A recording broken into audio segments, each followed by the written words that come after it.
Hey guys, this review's more back with a quick review. This is on the enamel or ceramic coated pan from the company called Ernesto. This is one of the Lidl brand, Lidl brand items that occasionally shows up at the Lidl grocery store, a little German grocery store chain that is all over, well, the world at this point. And we're just going to review this pan real fast. As you saw in the very early part of the video, the pinned comment will have a little shortened timestamp location of all the various tests that I do. As always, if you find this review helpful, please hit that like and subscribe button, and it'll really help out my channel. Now, first things first, it is a $15 pan with an 11-inch cooking surface, so you have a lot more pan for your buck when you compare like the as seen on TV pans like Red Copper or Gotham Steel, which are usually 8 or 9-inch pans. Temperature-wise, you can expect to get a 482 degree, so nearly 500 degree tolerance out of the metal, which is aluminum with the ceramic over top of it. But the actual handle, that rubberized handle, is only tolerant up to 320 degrees, so avoid putting it into the oven or exposing it to higher heats. And if you can't tell from looking at the bottom there, it uses a variety of cook surfaces, including induction. It is registered and says on the packaging it is dishwasher safe. Never, ever, ever put these things into dishwashers. Alright, briefly I'll talk about the coating itself. It's from a company called ILAG. It is a Swiss company that basically Lidl has used to source out with their Ernesto brand to go through and get their pans coated to their order. It uses a coating called Zeradur 2. So basically it's a 2-coat system. It's pretty high quality. You actually go to the website, which I'll put a link to in the description, and it kind of goes through all the various ceramic lines they have, which is actually kind of interesting because it actually tells you about the testing process as well. And not shockingly, one of the main tests they use is an egg test, which is also what I do. I do a cold start test, a hot start test with no oil, and then I'd finally do a hot start test with oil just to show what these pans can do. The cold start test is the one that I get the most flack for because to me that's a torture test. Like if it can do it, if it can be non-stick on a cold start, that's a pretty good pan. So we're going to see how that works in just a little bit. Alright, what you're seeing now is just basically making sure that the actual pan is clean. The packaging advises that you boil water on it for about 2 minutes just to get the factory residue off. Alright, and with that, the remainder of these tests are going to include a cold start with no oil, a hot start with no oil, followed by a hot start with oil. So you get to see all 3 of those tests.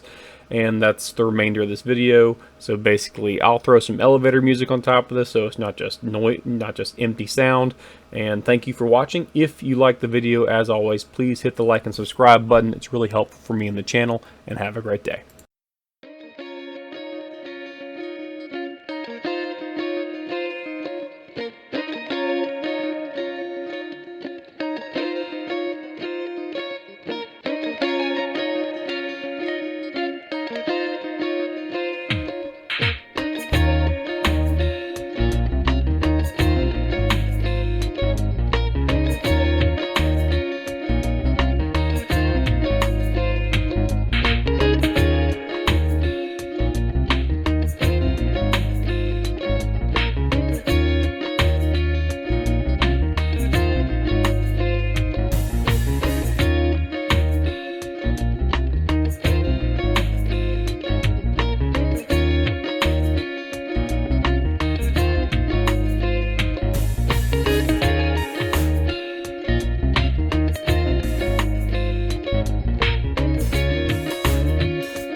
you.